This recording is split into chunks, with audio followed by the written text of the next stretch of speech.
بسم اللہ الرحمن الرحیم۔ السلام علیکم۔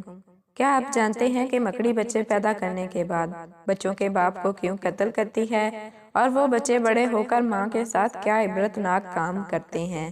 ایک تحقیق کے مطابق مادہ مکڑی بچے دینے کے بعد نر مکڑی یعنی اپنے بچوں کے باپ کو قتل کر کے گھر سے باہر پھینک دیتی ہے۔ پھر جب اولاد بڑی ہو جاتی ہے تو اپنی ماں کو قتل کر کے گھر سے باہر پھینک دیتی ہے۔ کتنا عجیب و غریب گھرانہ اور یقیناً بدترین گھرانہ ہے۔ قرآن مجید کی ایک سورت ہے العنکبوت۔ عنکبوت کو اردو میں مکڑی کہا جاتا ہے۔ قرآن مجید میں اللہ رب العزت نے فرمایا کہ سب سے برا یا کمزور گھر مکڑی کا ہے۔ قرآن کا معجزہ دیکھیں، ایک جملے میں ہی اس گھرانے کی پوری کہانی بیان کر دی کہ بے شک گھروں میں سے سب سے کمزور گھر عنکبوت کا ہے۔ اگر یہ انسان علم رکھتے، انسان مکڑی کے گھر کی ظاہری کمزوری کو تو جانتے تھے، مگر اس گھر کی معنوی کمزوری یعنی دشمنی اور خانہ جنگی سے بے خبر تھے۔ اب جدید سائنس کی وجہ سے اس کمزوری سے بھی واقف ہو گئے۔ اس لیے اللہ نے فرمایا اگر یہ علم رکھتے یعنی مکڑی کی گھریلو کمزوریوں اور دشمنی سے واقف ہوتے۔ اس سب کے باوجود اللہ تعالیٰ نے ایک پوری سورت کا نام اس بری خصلت والے کیڑے کے نام پر رکھا۔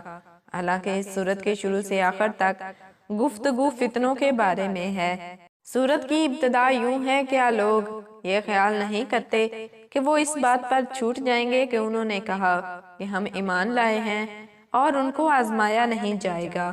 اور فرمایا لوگوں میں سے کچھ ایسے ہیں جو کہتے تو ہیں کہ ہم ایمان لاتے ہیں، مگر جب ان کو اللہ کی راہ میں اذیت دی جاتی ہے تو لوگوں کی آزمائش کو اللہ کے عذاب کی طرح سمجھتے ہیں۔ ذہن میں یہ سوال پیدا ہو سکتا ہے کہ مکڑی کا فتنوں اور آزمائشوں سے کیا تعلق ہے؟ در حقیقت فتنے، سازشیں اور آزمائش بھی مکڑی کے جال کی طرح پیچیدہ ہیں اور انسان کے لیے ان کے درمیان تمیز کرنا اور ان کو بے نقاب کرنا آسان نہیں ہوتا، مگر اللہ مدد کرے تو یہ کچھ بھی نہیں ہوتے۔ اور آج کے دور بھی فتنوں سے بھرپور دور ہے، ہر چیز جھوٹ، ہر چیز دھوکا، ہر طرف ملاوٹ اور بناوٹ۔